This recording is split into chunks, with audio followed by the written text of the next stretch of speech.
Yes, sir. Please go ahead. Thank you very much. Dear friends, my name is Surajit Mahalanobis from India. I'm an academic counselor of IGNOU for Masters of Mass Communication and Journalism courses program. And I have put in about 30 years in the industry as an editor, and I ended up as an energy editor in Indian Press Agency. Before that, I was in Times of India for 23 and a half years, doing the editing job mostly. Today's class will be on the editing, the writing and the editing for the print media. When we say the print media, we exactly codify our role of action into the print media areas.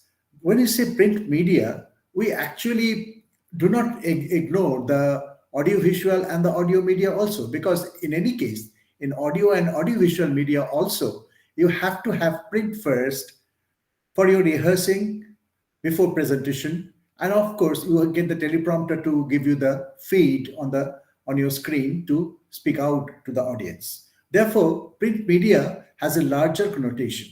We have two blocks to discuss with you. One is the writing skills, that is how to write a good and cogent copy, and how we exactly advance into doing that most effectively to the audience that we have to feed the day-to-day news, etc. Secondly, the second block that we will be discussing is the more advanced styles of writing, that is called analytical writings. And in that case, we'll be discussing the nuances of writing the very niche articles or the paragraphs or the write-ups, which would be catered to very niche discipline of target audience. So now you have noticed that I have used three particular words. One, I used cogent. Second, I used copy. Third, I used the audience. We have two kinds of. I begin first with the third point, audience. We have two kinds of audience. One is audience that is passive, do not really react to it, but take every feed that you give to them, and they react in their own very elite style. And there is another kind of audience which are very volatile and would be very vocal in with the minimum or slightest opportunities, or you can say the promotions of thoughts.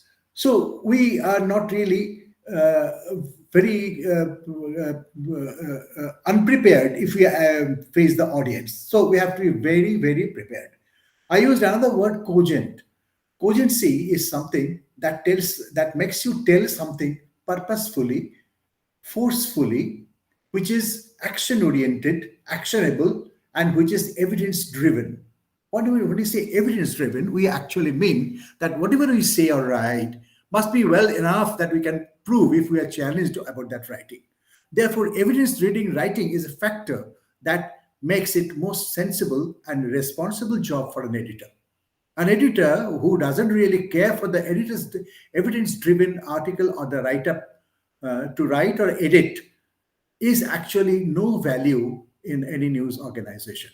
Now we said our program is print media.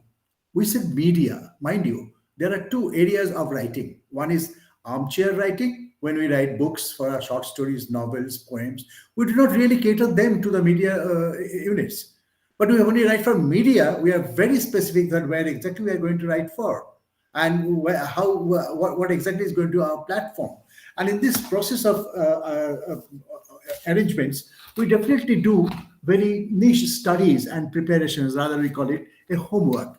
And in this homework is something that brings us a special people, somebody in the society. You need to be able to write cogently. I use the word cogently repeatedly before I delve into the entire study material and that the courseware that you have been given by IGNOU, the wonderful courseware, very elaborate, very incisive, and you have to understand it, and very easily to be understandable it is. So naturally, you don't have any problem in that. But before that, I must let you know that the two words, cogency and the copy, we'll be discussing several times in coming 2 days, today and the next day, tomorrow. And these are actually the factors that makes your articles or write-ups or your report or an edited copy very effective. Because you do not write anything which is not effective. A newspaper or a news organization cannot give a production which is not effective. Otherwise, if it does, it will not really run its show properly well.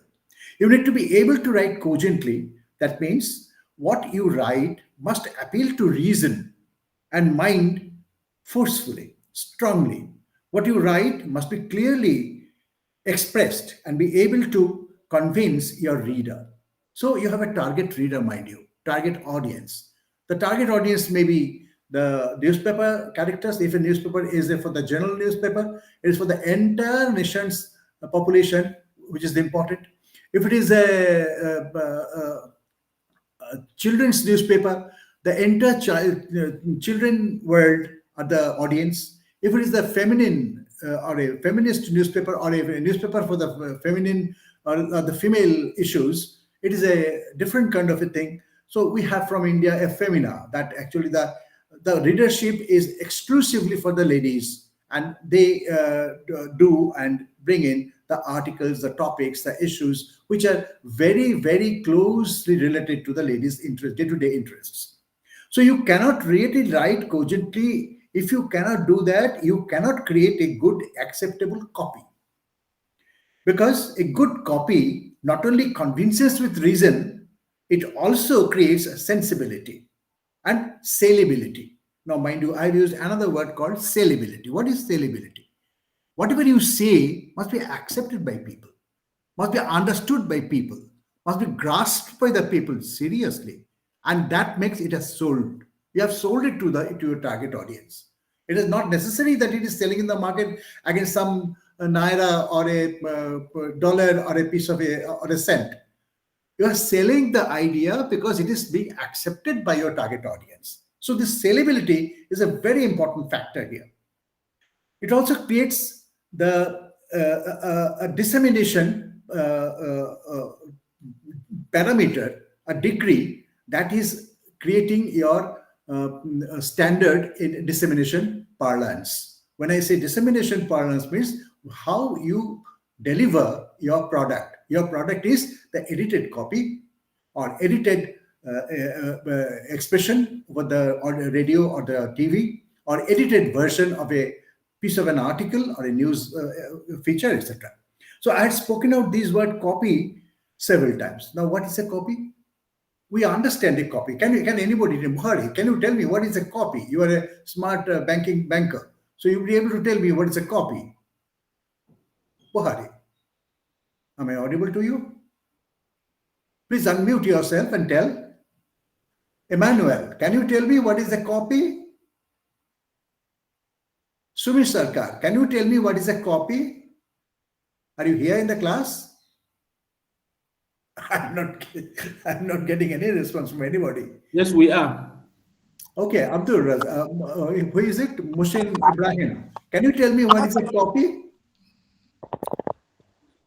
Copy in. Yes. Okay, Ali Haruna wants to talk. No, normally in a computer system, we have a copy and paste that you all know. Okay. Yes, we do. But there is a copy, physical copy. Do you know what is a physical copy? Physical copy, printed version of. Printed version of? A written material. A book, maybe a copy. Yeah, a book and yeah. A newspaper, maybe a copy. Exactly. An exercise book on which you write, scribble down, is a copy. Yes, it can be a copy. Yamike, can you better the idea? What is a copy? A hard copy. Hard copy. What do you mean by the hard copy, by the way? If you could little more elaborate. For like we have notes, we go through our phone or computer. Hard copy is the printed version. You are talking of the computer parlance. I'm talking about physical parlance. Hard, as you said, as you use the word hard. Mind you, it's a very interesting story. In journalistics world, I'll give you in the chat box soon after some time a link which all of you please download, and you understand the kind of words or the coined words, vocabularies used in the newspaper parlance on the desks. in every newspaper, news organization, be it in audiovisual or a print medium or the radio medium, there is a copy always. Now, what is a copy? When we write is an article or report report, that is a copy. Undressed, needed to be edited. When it reaches the desk to the editor, he or she handles it logically, cogently to identify the five important things, the 5 W's: who or what, which, then when, where, why.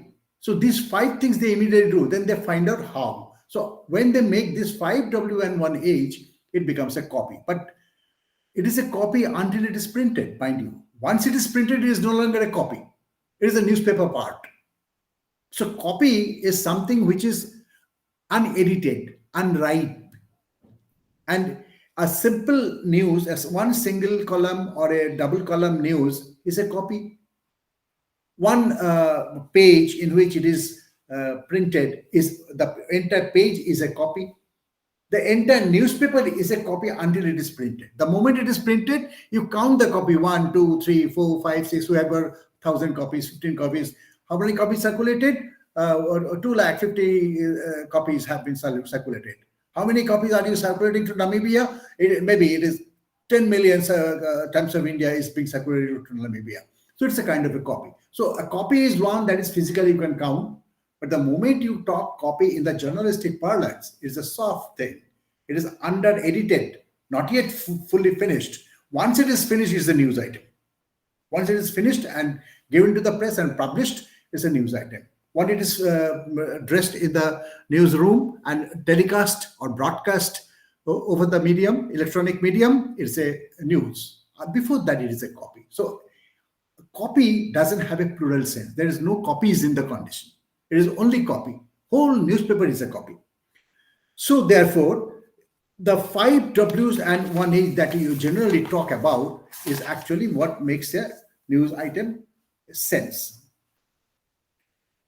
We come to the next point that is very interesting. That is the method of writing. Now, I just give you some examples. Nigeria has a very important newspaper called Punch newspaper, very popular, I understand. Kenya has perhaps the Daily Nation or the Star. Somalia has Dalma News or Dilla Press. Am I wrong? Am I speaking correctly? Nobody from Nigeria? Yes, Prof. Nigeria, we have the Punch newspaper. Is it very popular? It is. Good No, enough. you can't say the Punch is the only popular. Have Daily Trust. Really? He said, is it really popular? Okay. Yes. Also, And then Djibouti. Anybody from Djibouti? Yeah? No. So radio diffusion is of the Djibouti. RTD is very important copy of the newspaper. When you see the method of writing, as a journalist, the first important task for you is to be able to write fluently, be it for a print newspaper or for a radio or for a TV show or news. You have to first scribble down what you want to communicate. Even for audiovisuals and the simple audio mediums, you have to arrange your content, context, and organizing skills in black and white before writing. Once you have arranged your material, then you sit down to write with, again, 5 W's and 1 H, keeping in mind to make it a cogent copy. And in that copy, you do not use a single word which is not necessarily there. Each and every word is important. Each and every word is a part of the news copy, and each and every word is unavoidable. Therefore, no flab has to be given and nothing has to be given. So we'll be coming to this in a little more cogently manner. Therefore, the first things that we do is the knowing or identifying your content and the subject. So when we sit down to write, we have to must have develop an idea, what exactly are we going to write? We have to identify our content and the subject. Then gather all details about the content and the subject so that we have everything at one place in the pool of the things. Then we keep our imagination rolling and to make it properly addressed. knowing fully well why, for which purpose we are writing. That means which results we want to derive from our dissemination. That means when we give a copy to print, we are sure in our mind that we have a desired results we have to get from this when it comes into as a print form. Lastly, creating by your own manageable archival system for future writing. This is a very important, which we'll be discussing this later when in the analytical study we discuss that for tomorrow, or maybe even later today in the later part of the discussions. Because it is very important. Many times you get pool of information, all of which you cannot really use in the desk. So you keep some separated, keep some full-fronted, keep some immediately publishable. That's why you categorize your gatherings. So the pool of collections of news which come to you is actually a treasure trove from which you have to develop the immediacy factor. What is right now? What is a few hours later on the second edition? What is for the third edition? What is for tomorrow? What may be kept or preserved until a better copy has come on the same topic for after 1 week or 2 week like. So we have always a pool of preserved material on which we go on writing analytical writings, which we'll be discussing tomorrow. Okay, so am I clear by the so far? Any of you, please tell me. Do you have any doubt? Any of you? Yes, sir. Have you Yes. Have you understood everything that I said to you? Yeah, that's what's Yes, clear. sir. Yeah. Very good. Sani Hussaini Gamel, are you following? Yes, sir. Did you understand everything that I said? Or any questions, anything that you have? Yes, sir. You have a question? No, Tell no, me. sir. I don't have. Look, listen, this is a class for journalism. This is a class how to write, how to develop your writing skills. So it cannot be a dumb and mute class. It has to be active class. You will have to interact with me every second. Whenever you have a little doubt, raise your hand. There is a hand button here. Put up your hand. I will address you immediately. We cannot really afford to miss any doubt, any questions left in your mind, and we cannot really make progress to it. Therefore, whenever you have a slightest doubt in your mind on any point, raise your hand. I will discuss that with you. Okay? Thank you. Now, writing before understanding or understanding before writing. I'm giving you a riddle. When you think that I have to write something, Buhari, suppose you have to write a letter to your manager or write a report on a particular account which is not keeping its balance properly in your banking system. So you have to write a letter to the customer.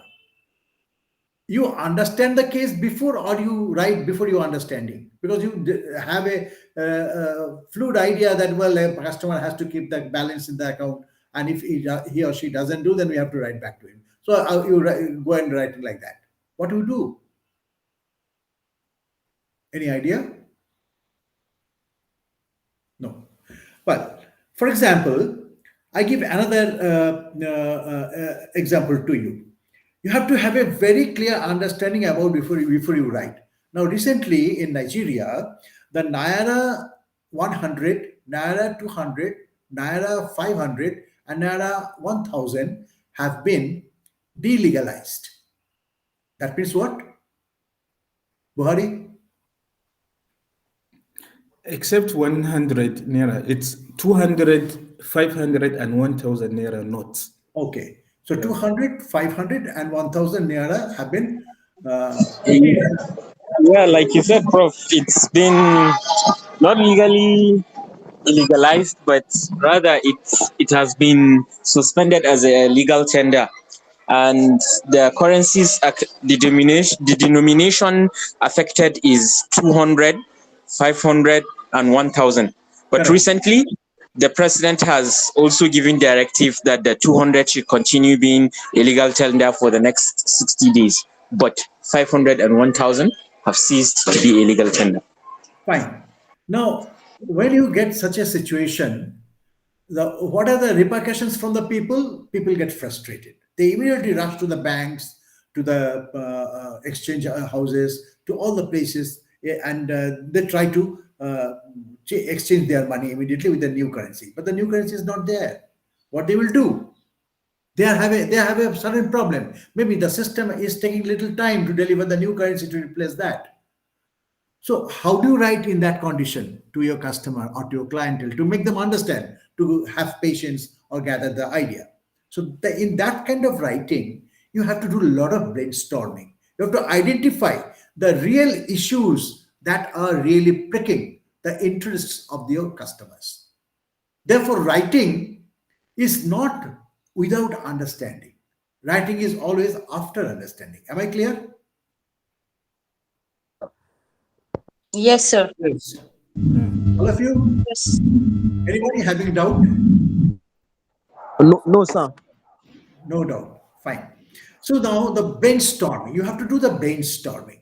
How am I supposed to do this situation? How am I supposed to handle this situation? How am I supposed to do corrections in the mind of the people's understanding that the government is trying to take a price on them, or etc., etc.? How can I make the entire negativity into positivity? As a banker, your first challenge will be that.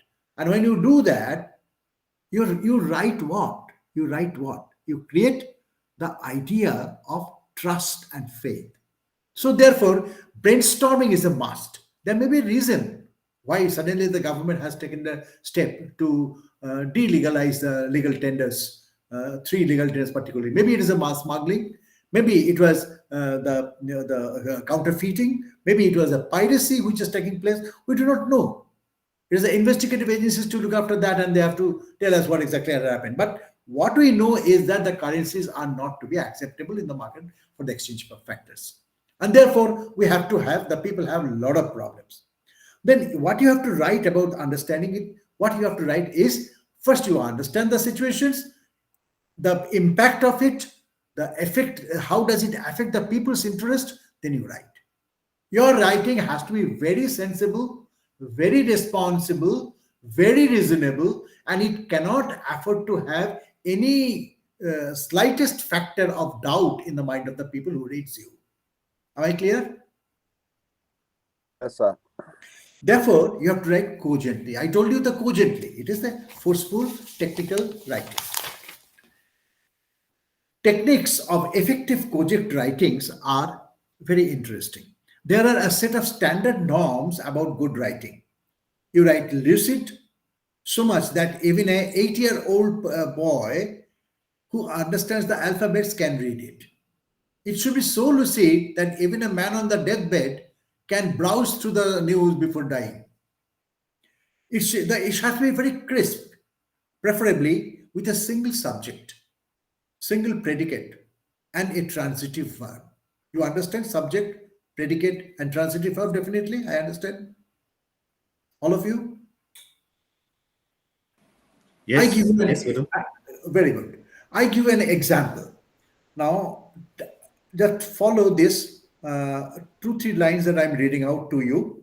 Just imagine, evaluate, and then tell me. CBN, that is Central Bank of Nigeria, yesterday has delegalized the N200, N500, and N1000 with immediate effect. I have sent a sentence. The CBN yesterday has delegalized the N200, N500, N1000 with immediate effect. Understand? Is there any single word which is creating confusion in your mind? Please say yes or no. Tell me. How would I know? Don't be a mute listener. Be responsive, please. All of you. Now, Yes, the sir. second thing, yes, good, Asta. I think only Asta is responding, and sometimes other people who I spoke to say, be spontaneous to respond. It's a classroom, friendly classroom, mind you. I'm your friends, and we are all good friends. You can always tell me where you have the little problem. Okay. Be responsive, interactive. The class.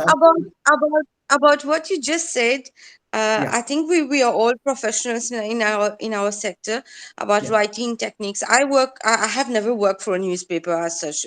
For my experience, I always work for the national radio and TV station in Wonderful. Mauritius. It's Very- just like Doordarshan, I guess. Yeah, I Yeah. understand. I understand. So That's very good. our writing skills depend on the agenda of the corporation. You're absolutely right. The agenda corporation will always have its agenda. Every news organization, every national or private organization has its own agenda. We are not to worry about that. Let them have their agenda. My job is to disseminate. Okay, my job is to disseminate the idea to the people, the larger audience. How effectively do I do that is my challenge. Am I clear? You are. Okay, fine. Yes. Now, I give the second sentence. Read it. The decision was taken after a review of currency regulatory status of the country. The decision was taken after a review of currency regulatory status of the country. Any doubt anywhere? It's okay, sir. Do you have any word, Emmanuel? Do you have any word which is creating a dubious idea in your mind? No, please. Okay. Gondwi, do you understand every word, or do you find any word which is superfluous, not necessary here? No, No. it's just clear. For me, it's just clear. Okay. Then the news came, third sentence, the news came as a shock to people. Very strange. Yes? Yes, sir, it's clear. Yes. So news came as a shock to people. Is there any word which is not necessary in the idea? Every word is important. And it is called cogent writing. Forcefully you are telling something which has to be accepted by the audience, your audience. The shops, the filling stations, banks have started declining the old notes. Mind you, here is the problem. If the people have this Naira 500, Naira 200, Naira 1000, a lot of them in their possession, which is currently has no value as bad as a paper script or a paper piece, now they have to rush to the banks or the filling stations to buy a commodity or to buy or to buy petrol to fill their car, and the bank to exchange free with a new car, but you don't have the new currency. How can you do that? It's a challenge.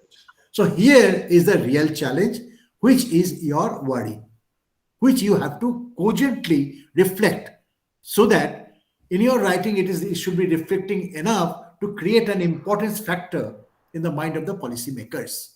Here you come to communicate your message not only to the people at large to pacify their anger, but also to communicate to the authorities that, look, this is a situation, you have to do something for them. That is human, and that is the job of the newspaper, news organization. That's the job of everybody who is the citizen of the country. Okay. Therefore, now I take another example. Just you tell me whether there is a single word which is not useful in the sentence. I'm reading. Nigeria failed to qualify for the World Cup Football 2022. Is there any word which should be cut out? Please, can you repeat the sentence? Yeah, Nigeria failed to qualify for the World Cup Football 2022.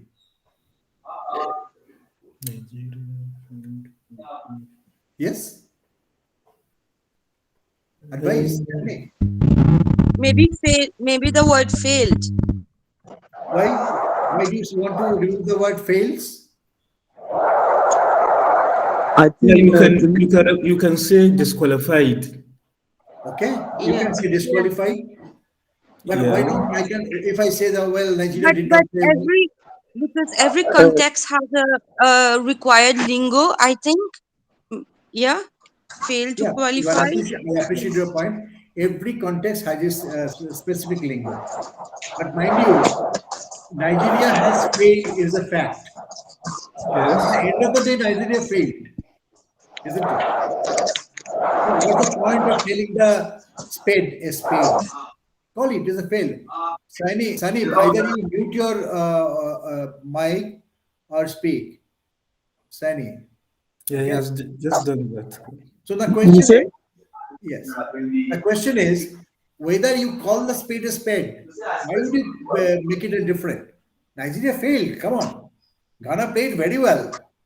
Ghana actually stopped all ambitions of Nigeria for this World Cup. Both are very hard player, very reputed team, and great football players. In fact, I remember the 3 World Cups back, Nigeria was almost going to. We are hoping Nigeria should go to semi-final stage. But that country, when it fails, it's a fails, mind you. Why do you have a idea like disqualification? No, mind you, when you write for a newspaper, where the space is always a factor. But in radio and audio, it is not the space, it is the time which is the factor. You should be able to use the word which will take least time in radio and audio, in radio and the TV. But in the newspaper, you also have to use the smaller word, giving the bigger idea, which will fit the space given to you. Because no newspaper can survive without advertisements. So advertisements takes lots of space in the newspaper and leaves a little space for the print or the news area. So you have to use that particular slot of news area with maximum number of words which take little space, smaller space. So disqualification is it takes larger space, but fails is a smaller space. Am I wrong? Asta? Am I wrong? Okay, thank you. No, yes, sir. Sorry, my mic wasn't able to. Yes, I agree. Yeah, I agree, sir. Yeah. So the thoughts are stretched with the innate force of argument. Now you are connecting the words, sentences with a thought, not with the connecting adjective or connecting adverbs. You are not telling that Nigeria failed to qualify for the World Cup Football 2022.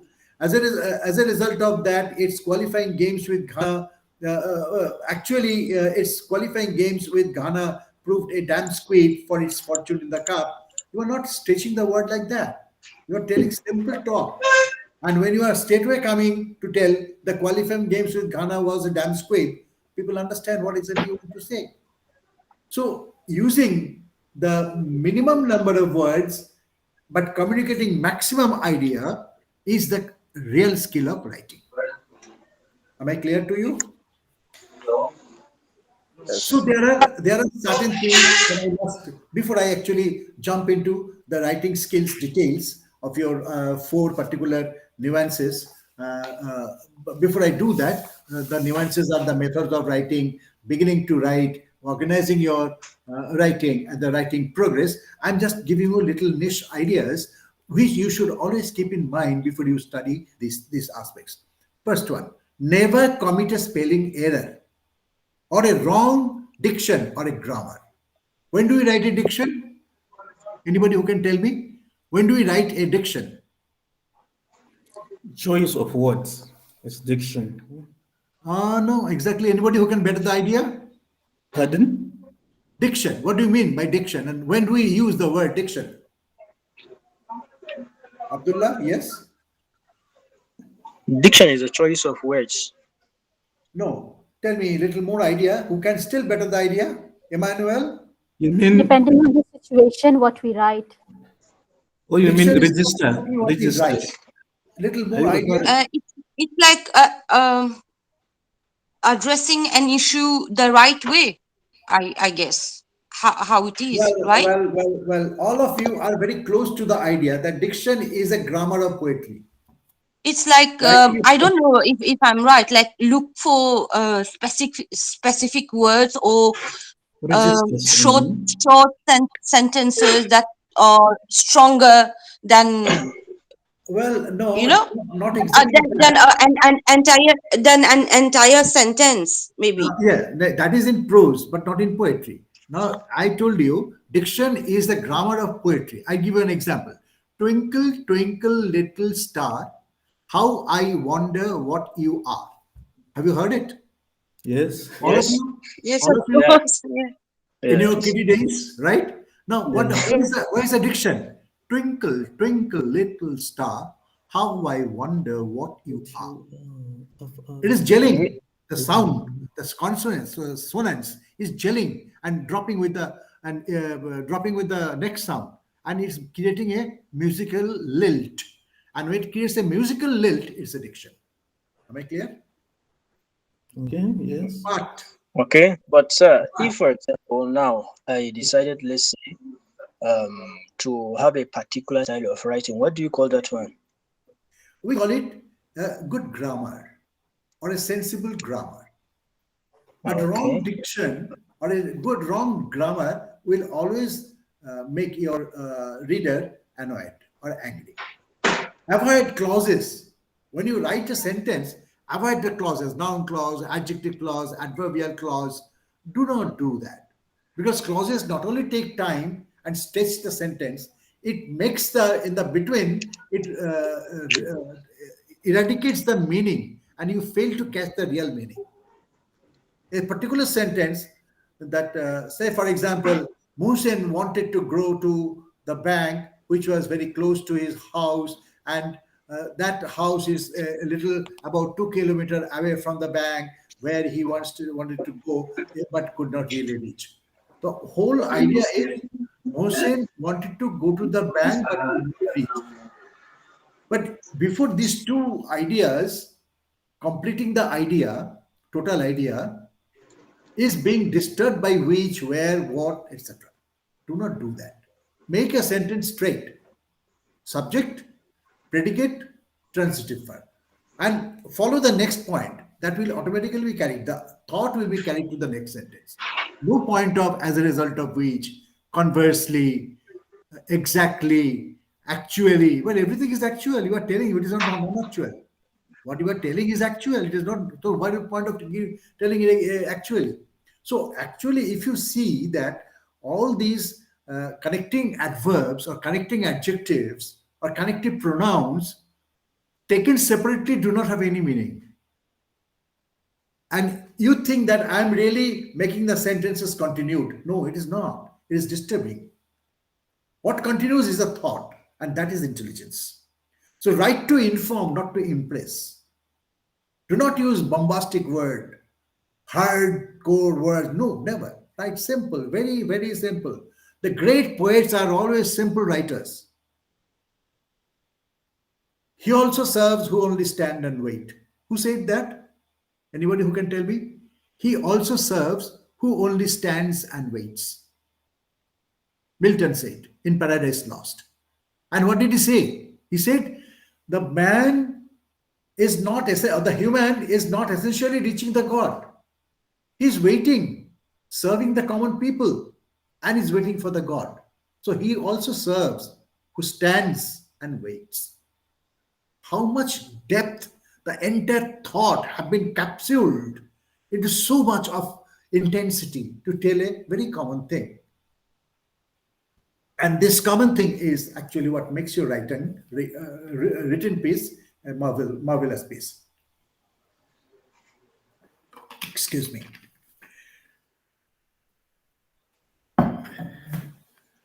Now I give another example of simple writing. Have you heard of Rabindranath Tagore? Yes. Pardon? Yes, sir. Two persons have said yes. Anybody else who have heard? I actually didn't get the name correctly. Rabindranath Tagore earned the first Nobel Prize for British India in 1913, which happens to be through his compilation of poem, the book of poetry called Gitanjali, the Songs Offering. Okay, and it was a wonderful thing. In one of the songs was, where the mind is without fear and head is held high, want to go to that place where mind is without fear and the head is held high. What does it mean? Can anybody decipher the idea? Where the mind is without fear. I have no fear. I can live in that place because there is no fear. Fear of discrimination, fear of apartheid, fear of insult, fear of beating, fear of being killed, fear of ill treatment, fear of joblessness, fear of lack of freedom, fear of no food, fear of the total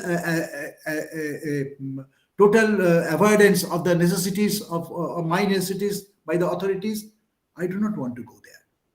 I want to go there where I can keep my head high, where I live with like a human being, with human dignity, with love and compassion from everybody, with acceptance and regulations with everybody, treated as a common citizens of the country. So I want to live in that place where the mind is without fear, where the head is held high. Now these simple words, where the mind is without fear. Is there any word that you do not want or is difficult that you do not know? Tell me. Can anybody tell me? Is there any No, word that it's very clear. It's clear. very simple? It's very clear. So It's clear. very deep. It's very deep also. It's how you take it in everyday life also for now. It's Correct. yeah. Very good. The second sentence, where the head is held high. Head is held high, mind you. Means I have my dignity intact. People respect me as a human being. People respect me as a man. People respect me as a woman. People respect me as a child. People do not discriminate me as a man and a woman. People do not give me more favor to a man and a more favor to a woman. They treat everybody equally. So, where the head is held high. So many things can be packed up in a particular small words. So why can't we use the small words and pack up things into it, the thoughts into it? We can always do that if we really want to do it. Am I wrong? Anybody who didn't understand my point? So your writing has been non-committal also. When you write, you must not give your own intention, your own ambition into it. It should be very balanced, non-committal, absolutely dispassionate, because you are reporting something, you are telling something as a reporter. So now I have used another word, reporter. Listen, when we talk about the print media, we definitely have in the back of our mind three particular areas of action. One, gathering report and submitting it. Two, editing the report and giving it to the page to bed. And three, the page has to be bed, that is given to the printing machine, which will print the copies. So these three important actions are very important: the reporter, editor, producer, printer. Now, you will ask me, where is producer and printer in the audio media, radio? Or who is radio and printer in the TV? Well, there are still them. They exist there very much. When you file a copy from the market or the report or from a beat, that actually goes to the desk editor who is sitting in the radio and the TV dressing room, editorial room. They handle it, they prune it, cut to sizes, make it presentable with the simplest word, whatever single word is excess there, and then give it to presentation. When you speak out over the microphone that particular news item, you are actually producing. In the newspaper parlance, you are printing it in a physical print newspaper format. But in radio parlance, you are not printing it. You are producing, you are telling it out over the microphone. In TV, you are having the telecast. The picture is also associates with your presentation. So that's a total production. The production is a factor that exists everywhere. Editing is a factor that exists everywhere. reporting is a factor that exists everywhere. Am I clear? Yes. Anybody who is having doubt about my presentation, please tell me. Be vibrant, be reciprocative, be responsive. This is a class which is interactive class. This is not a theory presentation. I'm not giving you theory. I'm giving you the practical ideas, which we had practiced day to day in our life. 30 years, I have done the same thing. Wow. And you probably, Asta probably, since Asta, she is working in a TV organization, so she must be doing the same. I don't know about Yes, others. I agree. I agree with the interactive session discussion, because at this point when we are doing this course, the theory part is okay. Like, we are here for the degree and you're here to teach us. But as you said, we need to be more practical and critical, because on the real ground, things are normally you all will agree. We don't apply what we earlier studied in university or whatever when you're working, right, sir? Well, in the university, it is academics. So presentation is more in the research oriented, or the presentation is question and answer format. But in the newspaper or the print, what writing for the print media or the news organization means you are producing something. You are active, action oriented, evidence supported, and action oriented. I'm telling you that when you work in a TV organization, you present a news item or a present a feature item or a present an advertising item, but to let it be communicated to the target audience or your people. So it is a very practical. There's nothing theory about it. I'm now telling you that only. Now I am now gradually shifting to theory. Before I come to the theory again, I give you the example of crisp writing. I said the word crisp, C-R-I-S-P. What is crisp writing? Crisp writing is very cogent writing where a subject, a predicate, and a transitive verb communicates an idea. For example, this article has been written in Swahili. Swahili is a language of Kenya. Am I wrong? East Africa. Okay. It has stirred the consciousness of all elite readers of Kenya. The article has been translated into English to give it a wider readership. It contains drawings to explain nuances of different thoughts. So I'm telling you sentences which doesn't have a flap, in which any word can be clipped off. Every word is important to communicate the idea to the next word, next sentence. This is how do it. Now take another example. This is a book on Buddhist architecture. It was first written in Pali language. Its English text has also drawn people's curiosity. Is there any single word which you need to drop from the sentences? So you have to identify your text according to that. Now I come to our specimens. I drop the specimens. So the writing, you must be clear what exactly you are. What's the time like we have to spend? About an hour. So before writing, you must clear about the identifying your topic. First, what is your topic? You have to identify. What is the purpose? For whom you are writing?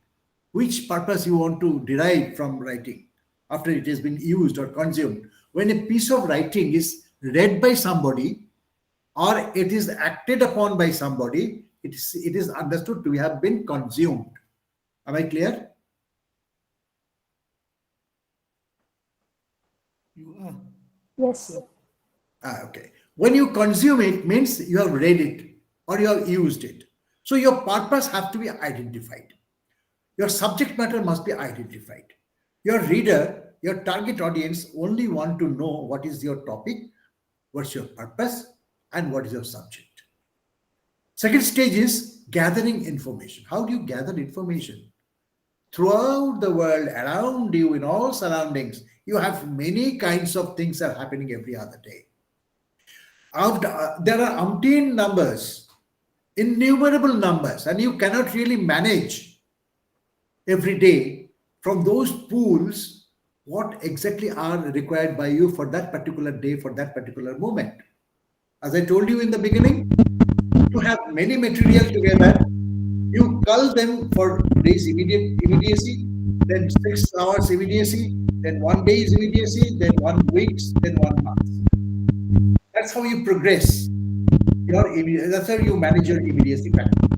So how you gather your information, and when you have gathered all the information, put into a pool, you have to choose from them which is a priority basis, your priority. The third stage is brainstorming. All these things have brainstorming. You have to think, constantly think, plan, evaluate, sift the copies, shift one place to another place, make the page done properly. And how you, when it's not a print video, when it's an audio visual, or when it's an audio, make the placement of that particular news after which, like this. So serialization and the continuity, the factors in your arrangement of brainstorming. Develop the argument on points and counterpoints. Why it is happening? Because you are required to be a neutral, non-committal, and dispassionate writer. An individual eye must always be there. What is exactly happening? Who is behind this giving billions? For example, in the delegalization of the Naira currencies, what are the government is thinking to do? Where is the eye trying to look at which? Pardon me. Therefore, this brainstorming is a basic factor for your writing purposes. Pardon me.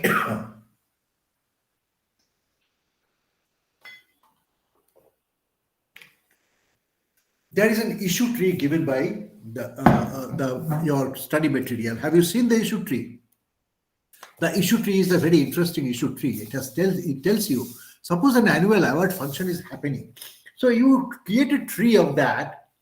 First, where and when it is happening, what is going to happen in that, and then what is the last of the story of it.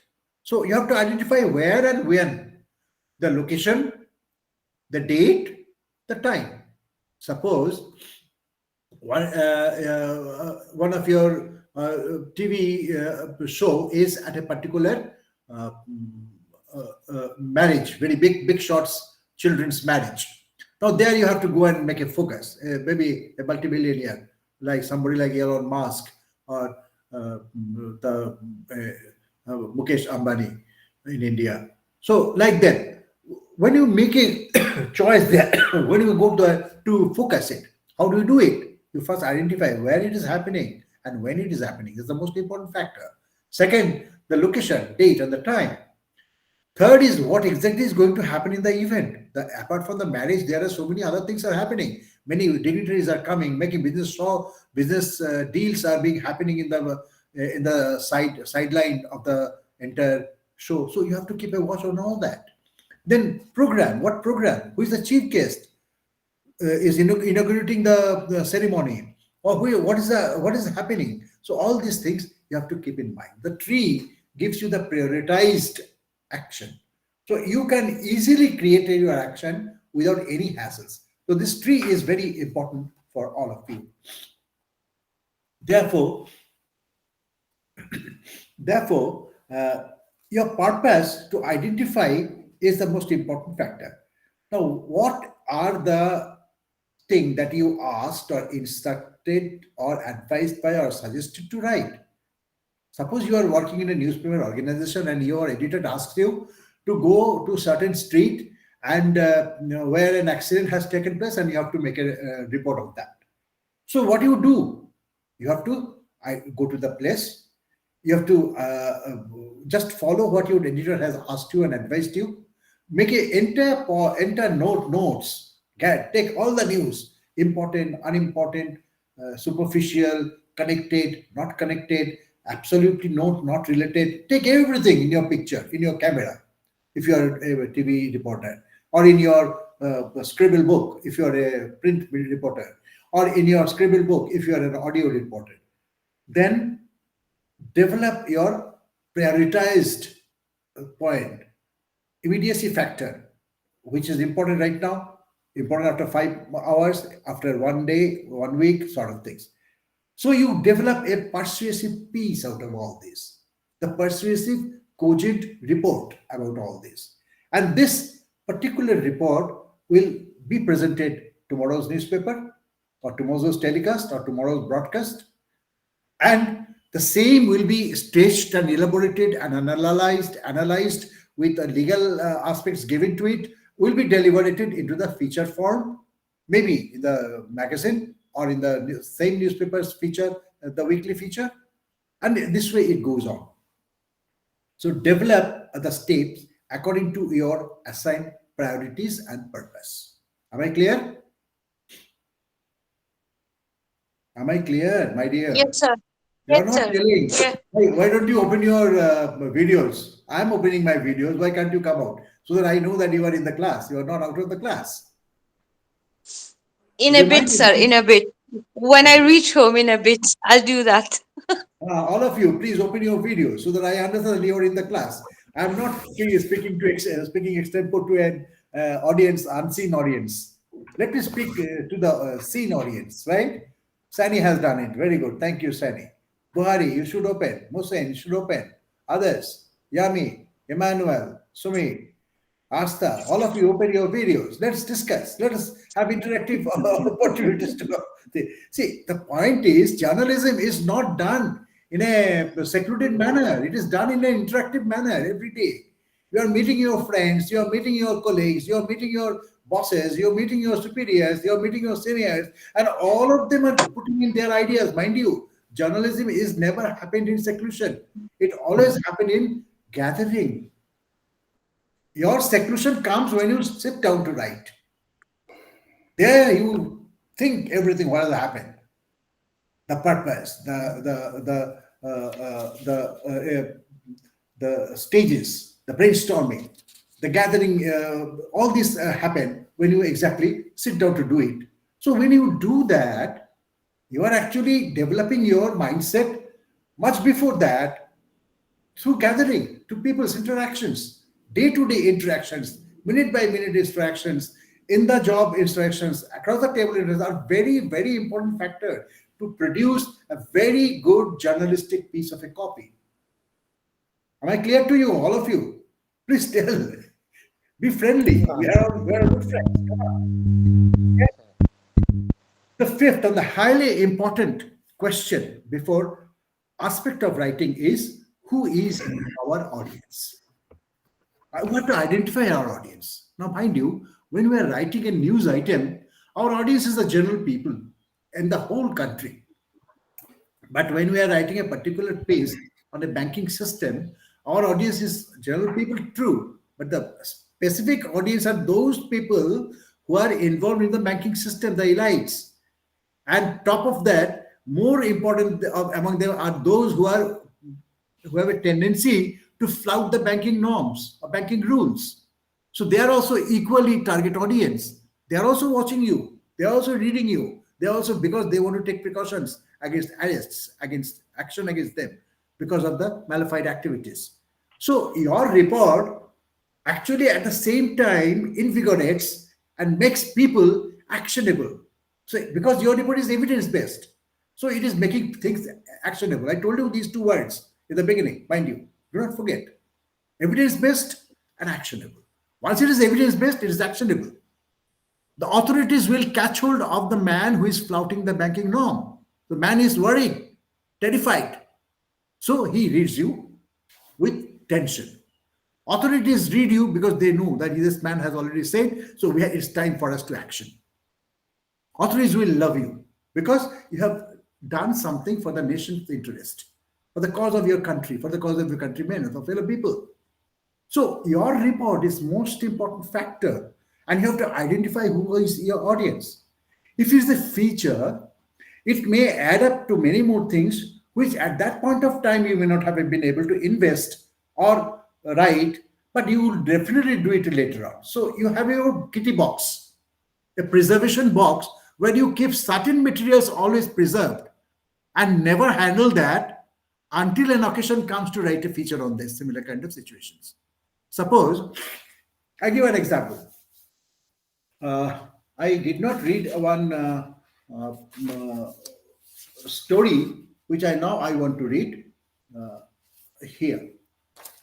Specimen. Two cars, now listen to me very carefully. Two cars collided head on Thursday morning on the third mainland bridge of Lagos. What happened? Two cars collided head on. When? Thursday. What time? Morning. Where? Third mainland bridge of Lagos, killing 2 and critically injuring 3. That means how many people were there in the car? Probably 5. Am I clear? Do you understand the point? Now, Yes. if this has happened, you are giving, your editor says, well, man, go there on the third mainland bridge and give me the immediate news item. So you come, all of you are working in a newspaper organization, I understand, right? Are you all working in a newspaper organizations? Some of No. us. Not all. Some of you, right? Some of you. Well, but others will also understand this because it is a case of a brand newspaper thing, but you can relate this matter, the similar kind of thing can be asked by your bosses and superior, which is a different kind of effect, cause and effect. But anyway, for the moment, you understand this point. So the editor asks the reporter to go and make a report of that. That is our immediacy value. Now, the same report, why such an accident would occur in such an important bridge? It's a national pride. The bridge is a national pride. Why it will happen? There is an investigation. There is an inside story. We have to find out. So there's a feature. For this feature to develop or write, one takes time, 7 days, months. So it comes as a feature in a newspaper or a feature in a magazine or a feature in a TV bulletin as a separate TV bulletin like that. So all these things are happening depending on the situations that you get. So specimens gives you, suppose if you are working in a, well, tell me where you are working. Hussein, where are you working? University. University. What do you do there? Which university? University of Cologne. University of Cologne. Cologne. Yeah. And what exactly are you studying there? Well, I'm no longer studying per se, but I teach. I'm a teacher at the university. You're a teacher. Yes. You teach what? Journalism? Oh no, more of culture and film. Okay, film. So your interest is film. So you would like to report on a film, for example. Yeah. Now suppose there is a film. You decide to write something on a film. How do you go about that? You watch the film. Definitely. You study about the director. You study about the script. Yeah. You study about the telephone crew behind. You study about the actor and actresses, their lifestyles, their personal habits, and their good things and bad things. Everything you know. But when you sit down to write as a news, as in for immediate writing for your college magazine or maybe for your any newspaper, it has an immediate value. You just go to the cinema hall and you watch the film and you analyze the film and write it. That is the immediacy value. When you have to write little deeper into it in a feature form, whether the film was a success in the box office, whether the film gives you the proper insight about the future lifestyles change or change in the life system, well, that becomes a feature-ish idea. And you go and do it because you have developed a special niche interest into that. And people who love your writings will also go in for that. Therefore, how you project yourself, how you categorize and prioritize your presentation is a big factor. So you have to know your people for whom you are writing. So if it's a news, then the audience is the teeming millions of the newspaper readership. If it is a feature, The add more, you can add little up more who do not have time to invest for daily newspapers, but would follow you up through audiovisual media or through audio media or even while traveling the newspaper media. If it is an essay, maybe you have the academic people in your circle. Suppose you write a academic piece on that particular film, who will be the more important, interested people? The academia mostly. So therefore, when you write, first you write, then you edit the feature or the copy, it eventually goes into to giving you the niche audience. And your readership and audience and publics are more important factor on whom you have to keep a very close eye, what they like and what they do not like. So know your reader. You have to know your reader.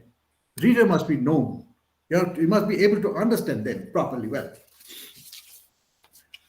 The sixth important aspect is the self-preparations or homework. It is a vital importance that you cannot write effectively to inform without your homework on the topic. This homework is timed according to need of the time for dissemination.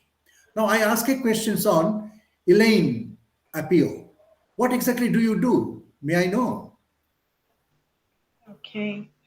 So my name is Elian Apio. I'm from Yeah. There is a audio Uganda, disturbance. and I'm an editor for There is broadcast, audio disturbance. particularly radio. We'll come back to you later on. Let me hear from Sumi Sarkar. You are not really audible now. Let the things settle down. Let me ask Sumi Sarkar, what exactly you do and where? Hello, sir. Yeah, I'm Sumita Sarkar. I'm an Indian, but I'm in Mauritius since I past 20 understand. Open years. your video. Where are you behind the video? Yes, tell me. And I work at Mauritius Broadcasting Corporation. Very I good. work on radio. I work in Oriental section. I present programs on radio in Hindi. Hindi, Oriental section you said. Yes. Very good. So now, the word Oriental brings to my mind what Edward Said has said, Oriental and Occidental. Well, I'm not delving into that at present. That's a different kind of a story altogether. But when you present your show on the radio, when you broadcast, what kind of topics do you generally pick up? May I know? I do mostly musical program where we play Bollywood music. Simplest. That's the most simplest No, job you apart do. from that, like once a week, I do talk shows also where I do programs on women empowerment, like women who do their own business. They come, they speak about their success story, they tell what they do. Very good. Very good. Now the women's success stories. Now as the civilization is progressing, almost all countries are opening up and are shaking off their conservative approach to gender issues, and they are giving the ladies and the women enough platform to show and prosper. So now women emancipation is an old word. It is women participation, which is the new word, new talk. Okay. In 80s and 90s, when we were children, we were studying in the universities and colleges. We have been discussing about the women emancipation, mind you. At that point of time, as if the women were slaves. Well, they were partly slaves, but then emancipation was a very big issue at that point of time. But here today, in 21st century onward, we have women participation, which is the most important factor. And we have seen that many countries have given wonderful support for the women entrepreneurs to do the startups, and they do exceedingly well. Why they be able to do it? And suppose you are asked to, Sumi Sarkar, I'm talking to you, please come on the video. Yes. Now, suppose you are asked to make a story on Mauritius, that how Mauritius government is supporting the women entrepreneurs to come up with the projects and the startups. How would you like to develop this idea? And how would you like to broadcast this communication to your audience? Can you tell me? Yes, in I've just fact, discussed this point. there are many socio-cultural organizations also that work with government, and they help to promote women. They provide, like we have social welfare centers where women can go and they follow courses in different fields like stitching, like flower making or baking and all, and Fine, they I follow understood. this I course. understood. My question is, how would you make this broadcast to your target audience?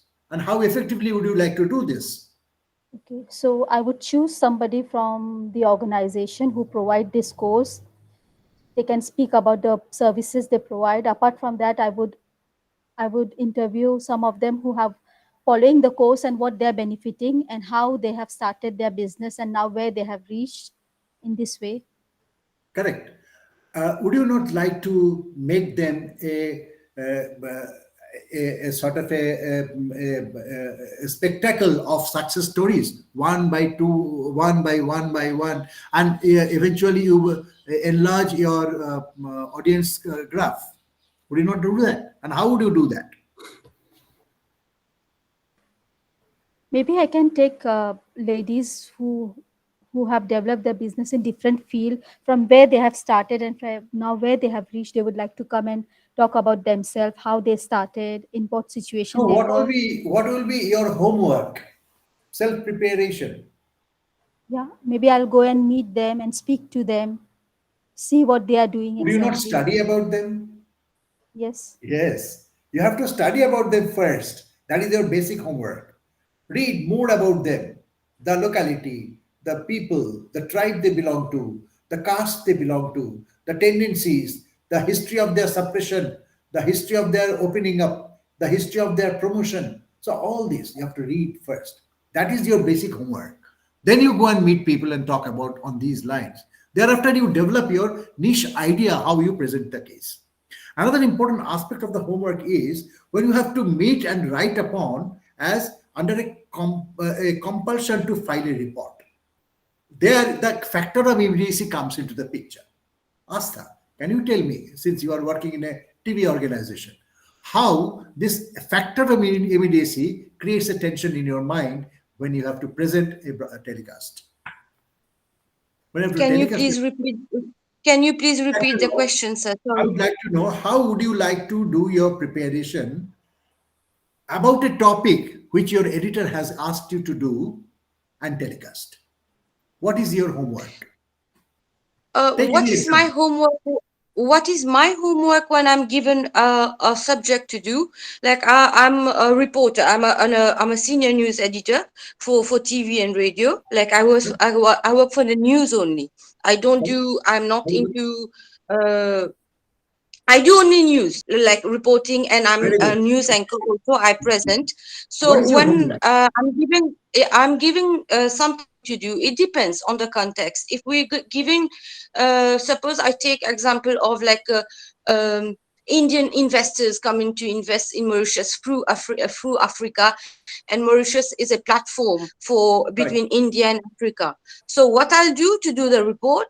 So I look for sources. First, the regulatory system in Mauritius, like we have the EDB here, Economic Yeah. Development Board, which is the main platform. And then, of Correct. course, with the Indian officials through the High Commission, through the, so these are my sources to show how Indian investors are interested to invest in Africa through Mauritius. I just gave you an example. These will be my sources. Yeah. I'm not asking you the sources. I'm asking your preparation homework. Preparation, to do the report is How first would you do the report? Yes. How would you do the report? how to do What the is report, like gather information first.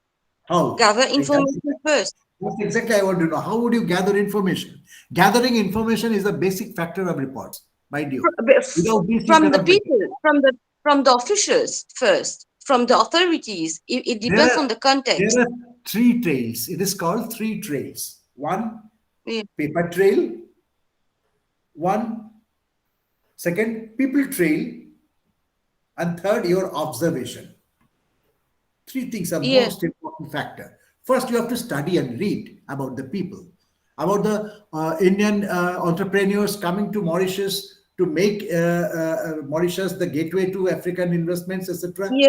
Yeah. You have to read much about the literature on these.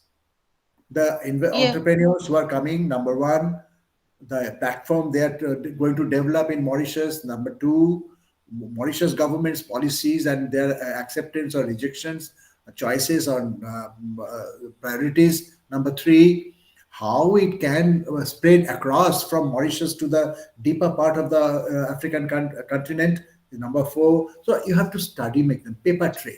It's very important. Without paper trail, you cannot make a homework. Second, people trail. See the people who are inviting the entrepreneurs, meet them, ask them, meet the entrepreneurs themselves, meet the government policymaker, the government windows where from the policies are being permitted, the investment proposals are being cleared. Ask them what they're going to do this, how they're going to, and what the benefit they're going to bring to Mauritius and then to the African countries. You have to go by this way. Absolutely But sir, non-committal. yes, as you said, Absolutely non-committal, absolutely without judging, judgmental. You will not judge, you will only observe and see. Your observation is the factor. That is the real strength that gives you the idea. How do you do that? So there's 3 trails. 1, paper trail. 2nd, people trail. 3rd, observation. And then you take the interviews, you get the quantum of investments being done, kind of products is going to be produced, quantum of people to be employed in the local people, job creation is a very important factor. Local people have to be given the employment. See, you can have n number of projects in a different country. But mind you, suppose I am having a lot of money and I am going to invest in your Mauritius and then putting my main to work for there, my engineer to work for there, my project manager to work for there, my contractor to work for there. I'm only buying things from the local areas. Is that going to serve the job security to the people of Mauritius? No. What the investment factor is likely to give, what the Mauritian government thinks to be given are the factor. So these things have to be evaluated. Whether you can you okay. Please continue. Whether the policy permits it or doesn't. For your homework, for your basic knowledge, you must keep it in mind. You will release it when the government will not object to it. Because if you release without the objection of the government, and if it is not accepted by the major part of the people, then there is a problem. You cannot write something in conflict. You cannot create among conflicts.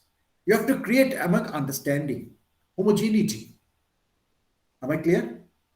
So when you do that, can I ask you something on the same trend that you're saying?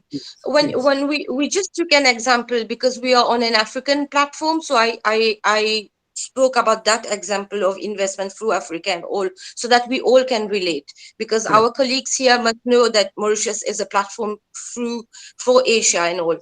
And Africa, but when we talk about gathering information from where you were coming, sometimes we don't know how to deal with the how. See if there's an incident in Mauritius recently. We are multicultural. You must be knowing we are most of us are from of Indian origin. Today we are like Mahashivratri for all my friends. It's a big festival for the Hindus, but also on national level because we are multicultural. So there was an incident that happened. There was an incident that happened recently when there was a pilgrimage. There was an incident when two youngsters died. But the how till now is not clear. Even if we try to gather information, I just gave you an example. You speak about 3W and H, you said, but the how sometimes, so the how sometimes remains a suspense. Because maybe our political agendas. Secondly, we as reporters. So how do you guide us on that? Sometimes the how remains unsolved. Always. Problem. There you cannot do much. You cannot go beyond the rule of the law of the country. So you have to keep on harping and telling and reminding people, reminding the authorities to come out with the proper explanations, come out with this thing, that much. You cannot do much. You are a human being. You have to abide by, you have to work within the framework of the law. You cannot take the law in your hand. You cannot jump the law. You cannot flout the law. You have to go by the law of the land. Go by the constitution provisions. Go by the legal provisions given in the country. There are every democratic country has a proper, balanced win-win legal situations. That you can explore, that will do. That's the job of the reporters. Reporters or the journalists have to go by the law or the constitutional provisions given to the freedom of speech. Am I clear? You But can then exactly. where do ethics come sometimes? It Ethics. doesn't come. No, listen, ethics. You cannot take a very tall idea of ethics. Ethics is what? Ethics is Yeah, what is within the parameter of the law. yeah, And the yeah. law is framed by the majority people. So you cannot ignore this basic point. Not Parameter always. Yeah. of law clears the ethics, makes the ethics for you, and you go by that ethics. You cannot jump it. At the same time, you have to keep on harping on, telling on, reminding people, asking people, making it a point for everybody to understand. In a democratic setup, it has to happen democratically. It cannot happen Yes. isolatedly. Am I clear? Yeah. Thank you. Yeah. Anybody having more questions on these matters? I proceed from here. Homework to yes. Elaine, do you have anything to say? Yes, Mohsen, you want to say anything? Well, not really, sir. Tell me. Because it will lead to an argument for the issue of ethics and following the law of the land. The law can be discriminatory because it is not always, it doesn't always see the opinion of the majority. The elites are the politicians, and they are always the ones who decide what happens, what is law, what is regarded as otherwise. So we had this argument last weekend. I don't want to start it again. I appreciate your point. No, I got your point. I don't have to. You have said what you wanted to say. I got it. Exactly. My point is, every country is governed by the constitution and the law. Whichever form of the government may be, I understand. Yeah. Whichever the form of the government may be, you have to abide by that. You have to go within that parameters. Mind you, if you are sustaining and living, you can reporting. If you are not sustaining and not living, you cannot report. Am I clear to you?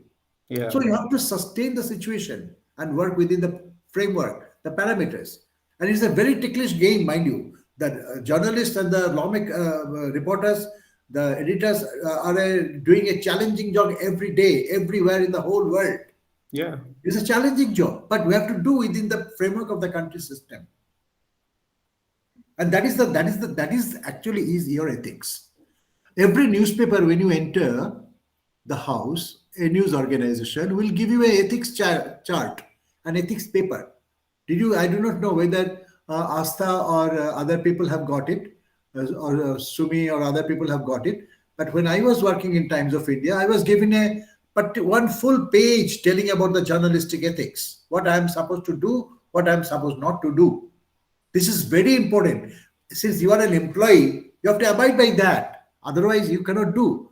Mind you, no reformation, no revision have been possible overnight. It is a continual, sustained situations of political life in which socio-political life has evolved. Even till 1991, there were two worlds. One is capitalist, one is communist. Today, there is no world. Everybody is capitalist. But still there are conflicts. Why? It is because when some people jump the standard ethics for international ethics, there is a conflict. We are not there. Our job is not. Sir, sometimes you do things ethically, but you still, risk being discriminated against or penalized. Or I appreciate the point you say. Even the other day in United States, 2-3 years back, there were discriminations and against the people from Africa and others, though they were African origin, but then were US citizens. We know all that. That happens. Yeah. Question is you have to protest and expose these only within the framework of the law of the country. You cannot go beyond that. And that is the ethics. That is the ethics given to you by your employers. If you are not following that, you are not an employee any longer. You cannot work. But sir, when we work, as Musin said, like these things on practical level, like he said, it will be conflictual to talk about things. But I agree when you said yes, Musin, because these some topics are conflictual, so we won't discuss on that. But then when you said that we should go by the rule of the institution or the organization or by the laws or the constitution. This is how we will exist as professionals at the end, because we are just employees, Correct. right? Correct. At the Yeah. end of the day, you are the professional. You are a professional writer, professional journalist, professional reporter. Your job is to report and explain in a I told you the word, two words, non-committal and non-passionate, impassionate. Why? You don't have to take sides. A reporter doesn't take a sides. Honest reporter will never join a political party, because joining a political party means you are taking sides. Honest reporter will not take sides and stand on a platform like he did in South Africa. Mandela did, because Mandela was not a reporter. He was a political man, but he did it, and he successfully did it.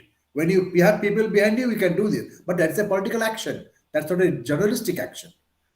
We are discussing here journalism. We are But discussing here the techniques of writing.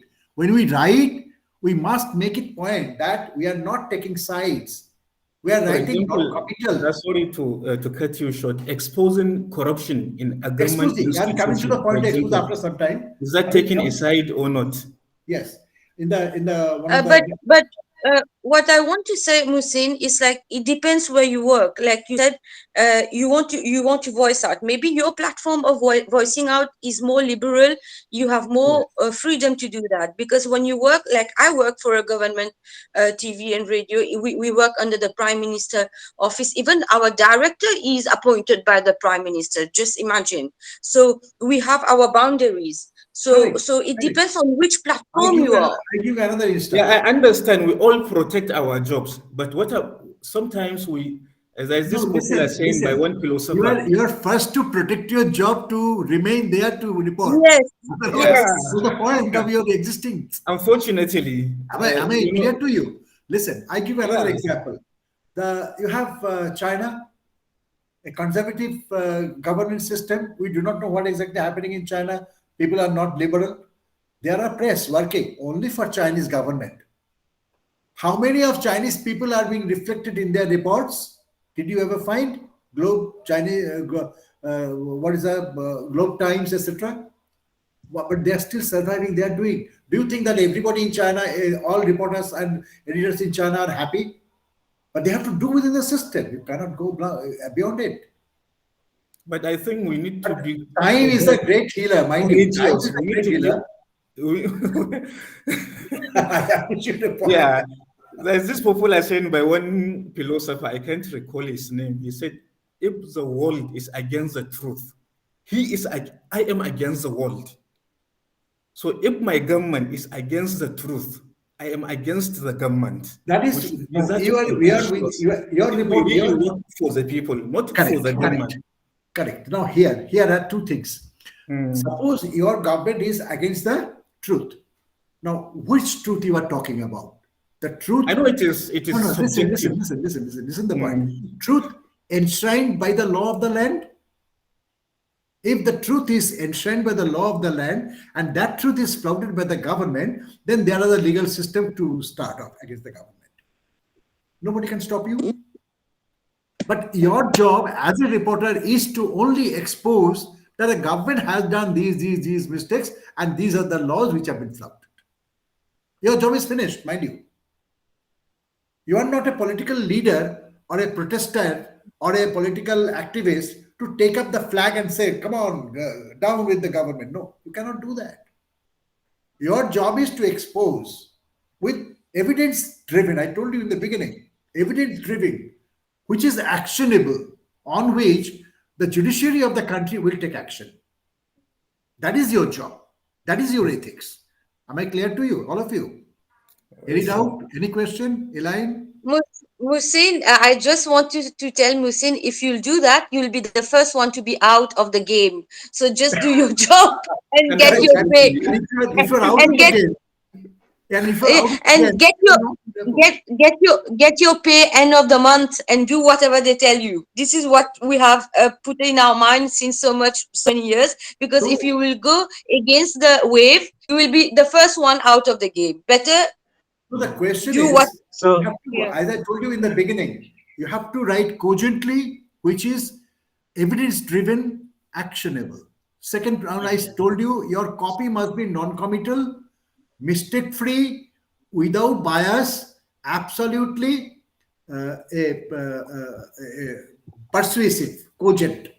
Third, I told you, your approach to journalism ends where your code of conduct and the ethics is fulfilled. Beyond that, you have no role to play. Am I clear? Your job is to tell the people and the people to take a decision. People will be taking decisions through their representatives, their leaders, not you, mind you. You are not the people's leader. That's why I told you a true journalist never joins a political party because that way he will take sides. He's not supposed to take sides. A true journalist never writes favoring somebody and disfavoring somebody. No. A true journalist never take a action physically or never take law in a hand. A true journalist will not always say a bad thing good and good thing bad. That is the action of a job. That's your job. That's your ethics. Now we have taken. I have only the 15 minutes left to finish this course. Eliana has raised her hand. Sorry. She has raised her hand. Go ahead. Who raised their hand? Yeah. Me, I don't know if you can hear me. Yeah, Ellen. Tell me. Okay, you're asking earlier what I do. Well, my name is Elian Apio. I'm Yeah. from Uganda, and I happen to be a news editor. And then I wanted to comment on something. Yes. I think in-house policies sometimes really dictate and a barrier to our work as editors, because I happen to be an editor. Recently, in the media house I work for, we were told not to run stories about homosexuality. And they said, whoever does that, I mean, like if an editor publishes such a story, they would be liable for punishment. And yet, actually, the issue of homosexuality right now is very, very prevalent in most schools, especially. So at first we're running those stories as a way of creating awareness and stuff like that. But then the management came in and told us not to run any story. So I don't know what. Well, Elaine, what I understand that you are now fighting with your conscience at the job. Is it so? If it is fighting with the conscience at the job, it is no good to continue with that job. Yes. Because at the end of the day, you have to follow what your job ethics asks you to do. You cannot just go beyond that. No way. As I told you, a true journalist always abides by the law of the country and law of the ethics given to him or her. So do not frustrate. Enjoy your work. Enjoy your situation. No, let's. I'm coming. I know. There are things. I'm not going to discuss much on these now. Now, how to beginning of writing? As I told you, you have to create your homework, develop the pool of information. You have to be pick and choose. You should be able to do the pick and choose. You should be able to prioritize which particular information would you use in your product, etc. This we have all discussed. Now I come to the second part, writing effectively. The second block is the second unit that you have is the second block. Second unit it is. The second unit, I understand, writing effectively. Yes. In the you have to create the four important mindset. One, to write brevity, in brevity, economy of words. Write only minimum that communicates the whole point that you want to say. In a sentence, the minimum idea should be followed by the another idea that for connected to that sentence. This way it should be developed. Simplicity, as I told you, simplicity is very important. Clarity, as I told you that clarity, and I also gave you the examples how clarity is to be maintained. Rhetorical stance is the most important factor. What is rhetorical stance in the second unit that you are reading in the effective writing? Rhetorical stance is not exactly dispassionate because it is not the style of news writing. You are handling a different style of writing in the various ways. News is one non-committal stage. Editing is one rhetorical style. So when you write a news, your person is not reflecting. You are only telling 5 Ws and 1 H. But when you write an edit, your personality is being reflected. You are giving your opinion. You are giving your ideas. Op-ed page further develops it. Because in op-ed page, entire my idea I am supposed to write within the framework of the law of the land, mind you. It's not that I can write anything that comes to my mind, anything and everything. No, not that. It has to be very cogently focused, nuanced. Nuanced in the sense it must reflect my opinion, all right, but at the same time, it will not create any kind of reactions in the readership which will be anti-law, anti-society, or anti-governance. It can be anti-government because you may not agree with the government because every government has its opposition. There's nothing wrong in opposing a government policy. What is wrong is to oppose it violently. It's very wrong. Nobody likes it. The problem African countries had that because they are now following a transition of from the British or the European domination to the modern days governance system. So a lot of problems are happening still in African countries, particularly Congo has suffered the worst, and all the Ethiopia has suffered the worst. So we know all that. But these are all evolving areas. You are gradually coming out of all these problems and challenges. So your opinions maybe I'm not supporting the government, but it must be a constructive criticism of the government. You have to say where the government is failing, where the government must improve, where the situation has to be developed for the cause of the larger citizens of the country, for the cause of your readership, and that makes your ethics. That makes your readership value. Features combine non-committal writing as well as the human angles, the rhetoric stances. This is very important. Mind you, in feature, what happens in a feature? You develop a particular news item that you have stored in your archive system, and then you are putting it up and then developing it with putting new material, new information, new anecdotes, new actions, and new thoughts, and then coming up to zeroing in onto your own presentation of thoughts. So your thoughts would be very important in that case. So writing effectively depends entirely upon your organization, how you do it. Unity of thought is highly important. It has to be undisturbed unity of thought. A coherence and systematic flow of thought has to be there. Coherent, I said. Now, what is coherent thought? Coherent then. Anybody who can write? Abdullahi, can you tell me what is coherent thought? Coherent thought. I can hear you. Please unmute yourself. Coherence. Coherence, I think, is like the flow of your idea. Well, fine. Sani Usaini, can you better the idea of Abdullahi? Somebody's mic is on. Please switch it off. Mute it. Sani, can you tell me what Abdullahi said? Can you better the idea? Alihu Bashir, can you tell me, can you better the idea of Abdullahi? Anybody who can better the idea? What is coherence? Coherence is, I don't know if I'm right. It is something that is more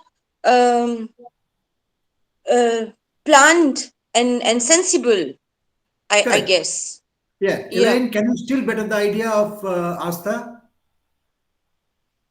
It's more logical, right? Correct.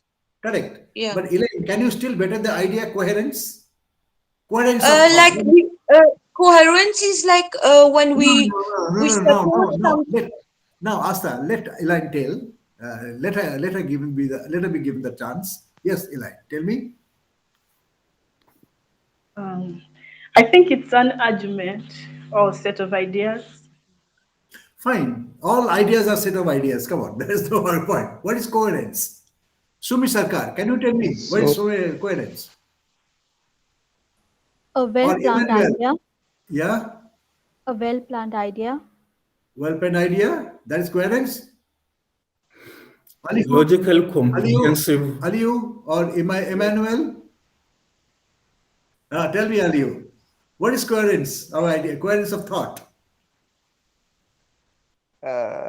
So to my understanding, Yes. coherent to narrate something logically in a logical way or ethically. Ethnically. Well, No, not that. Well, Mushin, tell me. okay, for Yes, me, I Mushin. think, I think coherence of thought is taking an idea to the simplest form where people can understand. Oh, no, not exactly. Mushin, can you still better the idea? I agree with most of the submissions. Don't be Honestly speaking, yeah. Don't be journalist. Don't be a journalist. Be specific. Don't be Okay. journalist. You should have the Reasonable, logical, all of you must comprehensive. have strong imagination to Okay. ideate the idea. Tell me, Okay. what is coherent imagination, coherent expression, coherent sentences? Okay, that is, I said, logical, reasonable, comprehensive, ideas. That is in continuity. Why aren't you telling it? Correct. Logical, comprehensive ideas in continuity. Yes. Continuing from one point to another, one idea to another, Yeah. without adding the Disruption of connecting thoughts. adverbs, Yeah. without adding flabs. The idea is flowing from one sentence to another sentence to another sentence automatically, making the entire paragraph a coherent paragraph, 4 or 5 lines. Yes. Yeah. That is coherent of thought. Then complete the thought to a logical conclusion. Because you have the coherence of thought, you can conclude it to a logical conclusion. I'm telling you the techniques of writing. Am I clear? Structure of a para. How do you structure a para? What is a para? Anybody who can tell me para? Who is not answering? Emmanuel. Pardon, sir? You are not answering. Emmanuel, tell me. Sir, can you come Emmanuel. again? Yeah, Abdullahi Bolo. Tell me. You said what is what? I can't hear you well, sir. What is the paragraph? What is Okay. meant by a paragraph?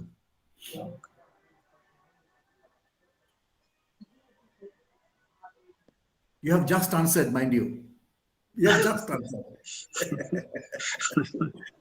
You have just answered. A paragraph is a combination of coherent sentences. Am I clear?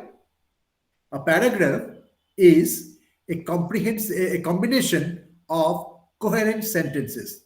That means a paragraph diffuse one simple idea. A sentence gives you one meaning. Similar sentences total gives you an idea. So paragraph gives you the idea coming from combination of coherent sentences. Am I clear? Any doubt? Anybody? Buhari, not telling. Sumi Sarkar, you are not telling. I'm following. I don't have a background in journalism, so I'm a fresh student here. That's why I've just kept quiet to learn. Nobody has to have a ground in journalism. Absolutely wrong concept. Everybody can write a good paragraph. If you know the alphabets and the basic grammar, you can write a very good paragraph, better than many journalists. better than many writers, mind you. Only you have to read more and try more, practice more. That's all. So, Thank you. so the topic in a paragraph, topic has to be properly structured. Generally, the first sentence of the paragraph should tell you that topic you are going to discuss within that paragraph. So, topic statement is a very important factor. Then explain what exactly are you going to tell.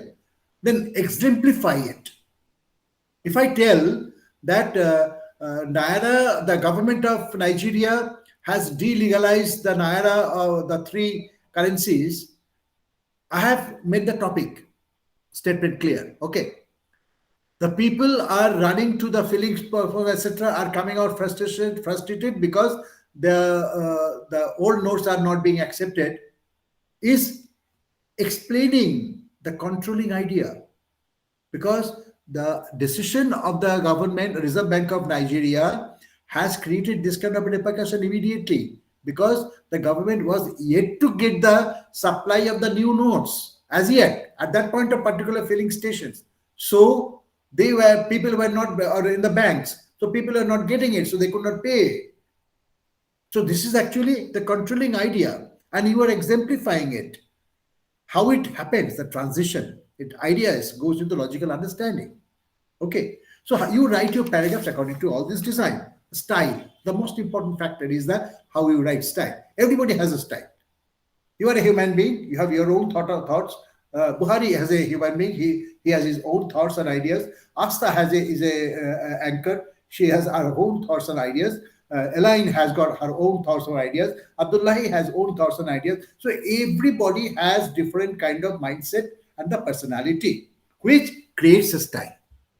So a style reflects the personality. Am I clear? Any doubt? Sumi Sarkar? Are you here or there? That's why I told you open your video so that I can find that you are in the class. You're not making a proxy. Am I clear, no? So the style are concise, styles are precision, styles are brevity, styles are pithy. What is pithy?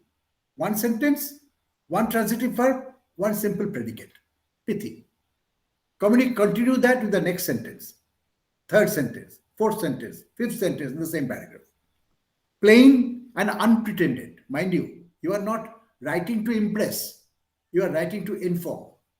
As a reporter, as an editor, as a communicator, as an anchor, as a broadcaster, as a telecaster, your job is to communicate, not to take sides, not to be supported by any controlling thoughts, which will force you to take some actions which is not in the brief of your ethics statements by your organization. You have to go abide by that. Okay? Cogent, forceful, strong, uncompromising. Why I say use the word uncompromising?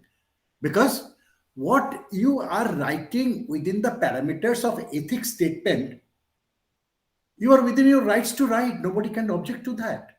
Even your boss say, yes, you are right. I agree with it. Boss will take your copy and publish it. Print it, say, give it to the printer, or give it to the editor to publish it, or broadcast it, or telecast it. So it is that. It is very important. Narrative and descriptive. Either you be a narrative speaker style or a descriptive style.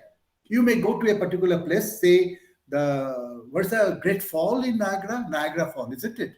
You go to the Niagara Fall, depict how beautiful the water is falling from which top. You explain the height, explain the force of the water, explain the velocity of the water falling on the ground, create the effect of the bubbles and other kind of effects after the heavy water falls on the ground, with that kind of things. So all these hydrological areas, geographical areas, you have to explain and describe, and that is narrative style or descriptive style. Generally, it happens into tourism, generally, or cookery. Suppose you are reporting on cookery, like suppose you have prepared a very good dish at your home, and suddenly you want that you should broadcast it to your audience. You are describing it. Actually, you are not teaching them. You are describing it. You are narrating it. And it has to be analytical style. Suppose Mushin wants to write an article of 1,000 words in which he wants to tell that our constitution tells this, but these are happening and these are the shortfalls and people are suffering this. There's nothing wrong in telling it this. It's your job to do that. You're within your right to do that. But you have to analyze with cogent, uncompromising, coherent thoughts. Am I clear? So attributes of good style. How would you write a good style? Now, have you heard of a great writer, F.L. Lucas? He said, avoid too many pronouns. When you start writing, avoid too many pronouns. Too many repetition of the name. Or you rather do the repetition of a name, but not the pronouns too many times. Because often the pronouns create the ambiguity of thought. Second, avoid sonants of a word. I told you the sonants of a word. Twinkle, twinkle, little star, how I wonder what you are is rhythmic diction. But there is a sonance value. Inkle, uncle, uncle, like this. So this sonance should not appear in prose form. In poetry, it is okay because there is a diction. And I'll give you another example. The brutes came forward to crush the fruits of the girl under the boots. So you have the sound like fruits, fruits, goods, these things. This sound should not occur. This sonance value creates irritation in mind. You use different kind of words. The brutes came forward and they destroyed the girl's fruits, which she wanted to sell, and it is all crushed. You say simpler, competitively. Avoid clauses or sentences in a sentence. More clauses you give, the central idea is distanced by that. If I say that Elaine makes a good broadcasting, which is her job, and is the job at a radio station situated at such a place where so many things are happening every other day and people are raring to listen to what the broadcasters say. So actually, we are missing the basic thought that Elaine makes a broadcasting. The basic thought is missing. So basic thought must not be distanced by the application of clauses and connecting adverbs sort of things. Truth and simple are the two cornerstones of good style. I told you truth. Mushin is telling truth. Absolutely truth. And he has the problem with the truth because he finds the truth is not being observed in the country. And he's paying because he's a good citizen. He wants that it should be observed and that people of the country should be happy. So the truth is understood and explained in a simple way. So this is a good style. You cannot write a good piece of paper, piece of an article if you do not have the truthful content at your hand, at your disposal. This gives and show your honesty and commitment. Okay. The unit 3 of this paper tells you about the writing for the print. I have told you mostly whatever I told you since beginning was about the print, and which eventually extended to the audio and the audiovisual media.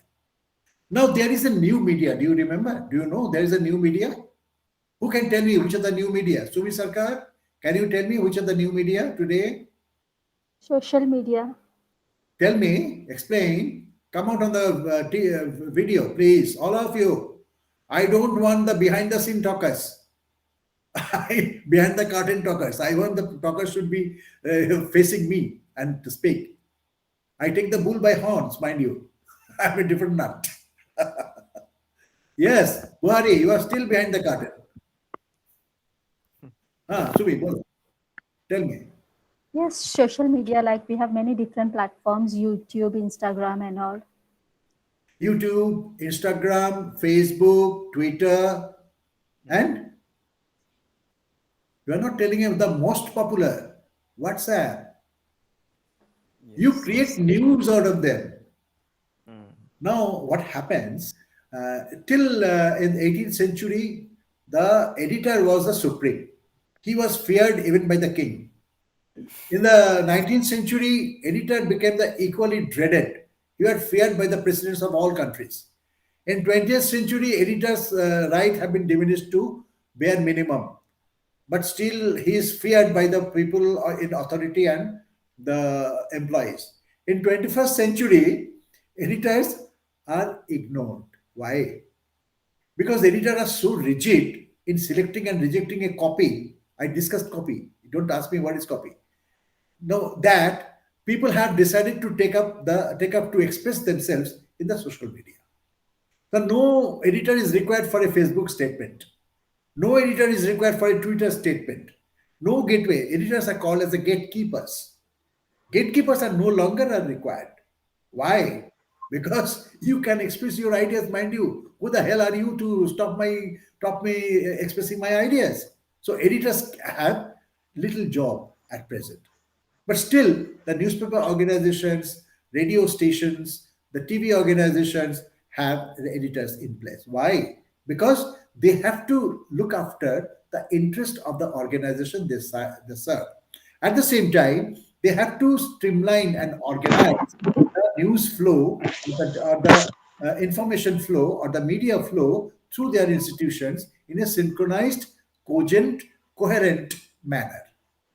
Third, the editors are required because they can make a rejection and selection of the information or the news on priority basis.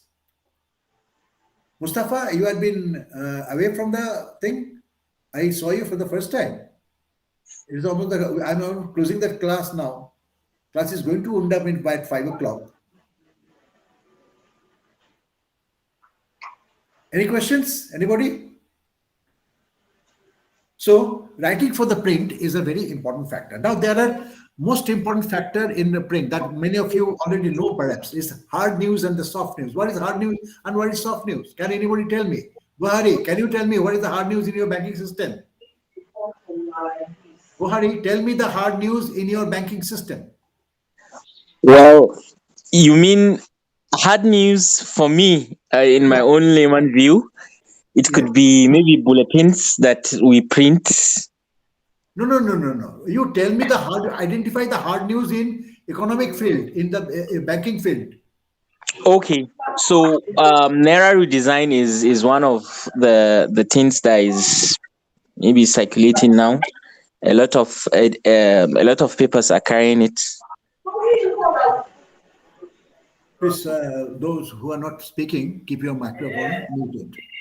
Well, Buhari, I'm not very clear about your idea. Sani, can you explain or expand Buhari's idea? Sani, are you listening to me? Yes, sir. Tell me. Please, sir, can you repeat the question? What is the there is a what is the hard news in banking system? Who can tell me? Hard news in banking system. Who can tell me? Astha, can you tell me? Hard news in the banking sector, you mean, sir? Yes. I don't know. Increasing competition. No. Regulation. Mustafa, can you highlight? Compliant. Yeah. Sumi Sarkar, can you highlight? Those who are not talking, please keep your microphone on. And customer maybe. Can Understood. you hear me, sir? And yeah. I understand. Yeah, I heard you. Sumi Sarkar, can you tell me? Can you better the idea?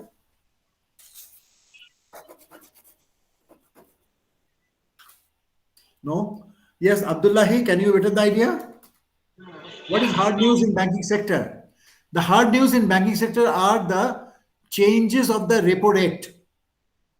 The central bank of any country changes, either increases or decreases the repo rate. According to that, the interest rate of the bank to the people keeps on changing. That is one. Second, if anybody has taken loan and is not refunding, the money has gone into non-paying system or non-paid loan system, and that non-paid loan system creates bad effects on the economy. So that is a major news. Any bank is suddenly gone to red, is not no longer is able to do the business, is a hard news. Or any banking system where the major strike has taken, the employees have gone into a strike and create against certain grievances for settlement, it's a bank news, is a hard news. So there. What are the soft news in the banking system? I've given you a few examples. Yes. Soft news may be all the schemes that banks provide Yes. and for Very good. customer Very retention. good. Very Yeah. good, Asta. Thank you. Yeah. Yes, soft news are the schemes that the banks provide. The schemes are of people's interest, to common people's interest. So naturally, banks would like to have this kind of things have known to all people at large. So the newspapers or the news organizations or the TVs or the medias, all media, even the social media would like to focus them. All right. So hard news are those news which are evidence driven and actionable immediately. Soft news are also those news which are evidence driven and actionable but do not have the priority advantage. Mind you, any newspaper, any radio broadcasting, any TV organized telecasting is dependent more on soft news than the hard news, because hard news do not occur every minute or every day, or hardly news every day, and majority news that develops is the soft news. Okay, I've cleared this. Now we come to translation, the most important factor you should be able to know. And I have only oh my god, my time is up. We discuss translation in the next class tomorrow. I'll just finish the translation class in about, say, 5 minutes or 10 minutes. I'll discuss tomorrow, and then we discuss the analytical writing of study, analytical writing and the style about that tomorrow, block number 2. Okay, now all of you, I would request you send me your opinion in the chat box, and whether you liked the class or you did not like the class, or whether you agreed with my points and counterpoints, or whether you deferred on any point one, and we will evaluate them and study them at our university system. Okay, thank you very much. All the best. God bless you. Thank you. Thank you. Thank you. Thank you. Thank you, sir. God bless you. See you Thank you, tomorrow. sir. Yeah. Thank We you. meet tomorrow. Thank you. Thank you. Thank you.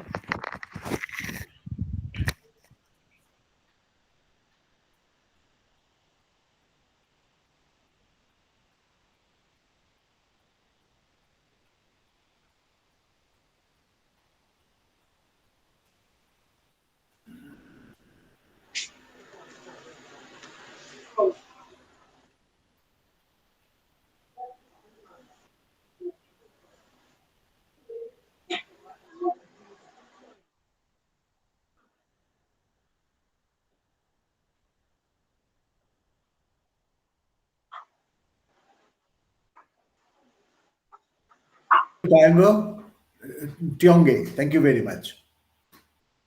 Okay, we'll meet tomorrow. We'll discuss analytical writing, and that is the second block of your paper, MJM 022. The analytical writing will be a very important block, and we'll discuss that.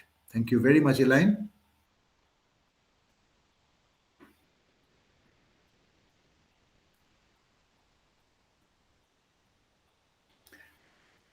Thank you, Abdul Rahi. Come out with questions tomorrow. Elaine, also come out with questions tomorrow.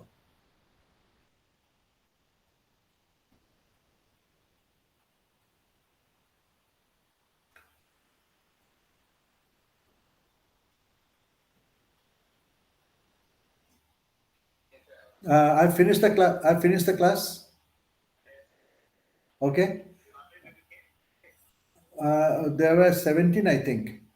Oh, I did not take any count. I was busy in that. I think somebody was recording. It was being recorded, no? Okay, okay. 3 o'clock. I will sit with them. Yes. Thank you. So, okay. Very interesting. They joined lively. They interacted, and I wanted the live interactions actually, because journalism is never taught in isolation. They have to understand and tell what they feel about the nuances. It's a very important and responsible word for the society. So it cannot be one-way communication. It has to be two-way communication all the time. And in fact, I had 4 5-way communications now. They responded very enthusiastically. And kindly tell me, should I log off now? Okay. Thank you very much. Tomorrow at 3 o'clock. Fine. And the same link. Okay. All right. Okay. Fine. Bye bye.